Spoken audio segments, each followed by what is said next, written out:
Hello friends, welcome back to my channel. അപ്പോൾ എല്ലാവർക്കും എൻ്റെ പുതിയ വീഡിയോയിലേക്ക് സ്വാഗതം. അപ്പോൾ ഇന്നത്തെ വീഡിയോ എന്താണെന്ന് വെച്ച് കഴിഞ്ഞാൽ വെരി ഈസി ആയിട്ടുള്ളൊരു റെസിപ്പി വീഡിയോസ് ആട്ടോ. അതും വീട്ടിലുള്ള പച്ചക്കറിയൊക്കെ വെച്ചുണ്ടാക്കുന്നൊരു ഈസി പീസി കുറുമ എന്നൊക്കെ പറയാം. ഇത് കുട്ടികൾക്ക് വളരെ ഇഷ്ടപ്പെടും, അത്രയ്ക്കും ഒരു ടേസ്റ്റി ആയ കുറുമയാണ്.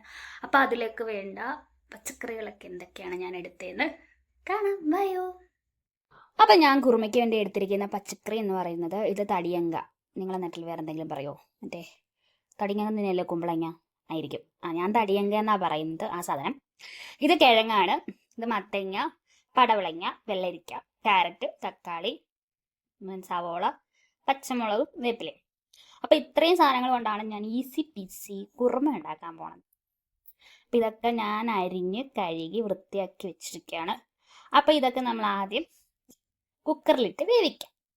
അങ്ങനെ നമ്മൾ കുക്കർ എടുത്ത് അതിലേക്ക് നമ്മൾ എല്ലാ പച്ചക്കറിയും കൂടെ ഒന്നിച്ചിട്ടാട്ടോ വേവിക്കുന്നത്, അല്ലാതെ സെപ്പറേറ്റ് ഇട്ടൊന്നും അല്ല വേവിക്കുന്നത്. തക്കാളി ആയാലും പച്ചമുളകായാലും സവോള എല്ലാം കൂടെ ഒന്നിച്ചിട്ടാട്ടോ കുക്കറിൽ വേവിക്കുന്നത്. അങ്ങനെ കുക്കറിലെ എല്ലാ പച്ചക്കറിയും കൂടെ വാരിയിട്ടതിന് ശേഷം നമ്മൾ ആവശ്യത്തിന് വെള്ളം ഒഴിച്ച് കൊടുക്കണം.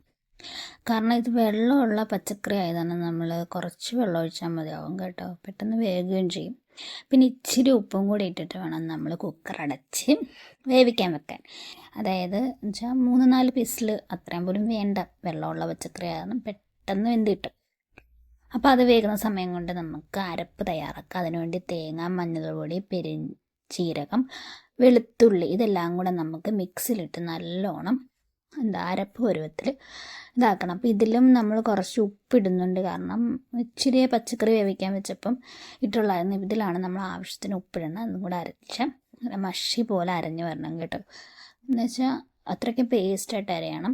അങ്ങനെ അരഞ്ഞു വന്നതിന് ശേഷം നമ്മൾ ഈ വേവിച്ച് വെച്ചതിന് പച്ചക്കറി ഉണ്ടല്ലോ, അത് ഇപ്പം ഞാനൊരു 3 വിസിലേ അടിച്ചുള്ളൂ. അപ്പം 3 വിസിൽ തന്നെ അത് വെന്ത് ഇതിന് ഉടയ്ക്കുമ്പം നല്ല കുറച്ചും കൂടെ കുഴമ്പ് പോലെ തന്നെ ഇരിക്കും. അപ്പം നമ്മൾ അതിലേക്ക് ഈ അരപ്പ് ചേർത്ത് നല്ലോണം ഇളക്കണം കേട്ടോ. നല്ലോണം യോജിപ്പിച്ചിട്ട് നമ്മളൊരു 5 മിനിറ്റ് ഈ അരപ്പൊന്ന് ചൂടാക്കാൻ വെക്കണം. കാരണം ഇതിൻ്റെ പച്ചമണം ഒന്ന് മാറാനായിരുന്നു. ഞാൻ ചൂടാക്കാൻ വെച്ചപ്പോൾ തിളച്ച് പോയി, പക്ഷേ ഒരു കുഴപ്പമില്ലായിരുന്നു, ടേസ്റ്റ് ഉണ്ടായിരുന്നു. പിന്നെ അതിലേക്ക് നമുക്ക് വറവ് താളിച്ചിടണം. അതിൽ എണ്ണ ചൂടായി കഴിയുമ്പോൾ അതിനകത്ത് കടുകിട്ട് ഇത് വറ്റൽമുളക് കേട്ടോ. പിന്നെ ഇച്ചിരി കറിവേപ്പിലയും കൂടി ഇടുന്നത് നല്ലതാണ്, പക്ഷേ കറിവേപ്പില ഇവിടെ ഇല്ലായിരുന്നു, അതുകൊണ്ട് എല്ലാം വാടിപ്പോയി, അതുകൊണ്ട് ഇടാൻ പറ്റിയില്ല. അതും കൂടെ താളിച്ചതും കൂടെ നമുക്ക് ഇതിലേക്കും കൂടെ മിക്സ് ചെയ്ത് നമ്മൾ നല്ലോണം യോജിപ്പിച്ചെടുക്കണം കേട്ടോ. ഇത് ഒഴിക്കുമ്പോൾ നല്ലൊരു മണം കേട്ടോ. എൻ്റെ ഫേവറേറ്റായ ഒരു കറിയായി കുറുമ. എനിക്ക് പച്ചക്കറി കഴിക്കാൻ സാധാരണ ഞാൻ പുറകോട്ടാണ്, പക്ഷേ ഇതുണ്ടെങ്കിൽ നല്ലോണം ഫുഡ് കഴിക്കും, കാരണം എനിക്ക് ഭയങ്കര ഇഷ്ടമാണ് ഈ കറി. അങ്ങനെ അതൊക്കെ ഇട്ട് നമ്മൾ നല്ലോണം യോജിപ്പിക്കണം. കാരണം എണ്ണ ഉണ്ടല്ലോ, ആ കറുക് താളിച്ചതെല്ലാം കൂടെ നല്ല ഭാഗത്തേക്കാകണം. പിന്നെ നല്ല യോജിപ്പിച്ചതിന് ശേഷം അപ്പോൾ തന്നെ നമ്മൾ കുറുമ റെഡിയായി. ഇത് ചപ്പാത്തി ആയിരുന്നു രാത്രി, അപ്പോൾ ചപ്പാത്തിനോടെ കഴിച്ചു. അപ്പോൾ ഇത്രയുള്ള വീഡിയോ ഇഷ്ടപ്പെട്ട ലൈക്ക് ചെയ്യുക, ഷെയർ, സബ്സ്ക്രൈബ്, സപ്പോർട്ട് ചെയ്യുക.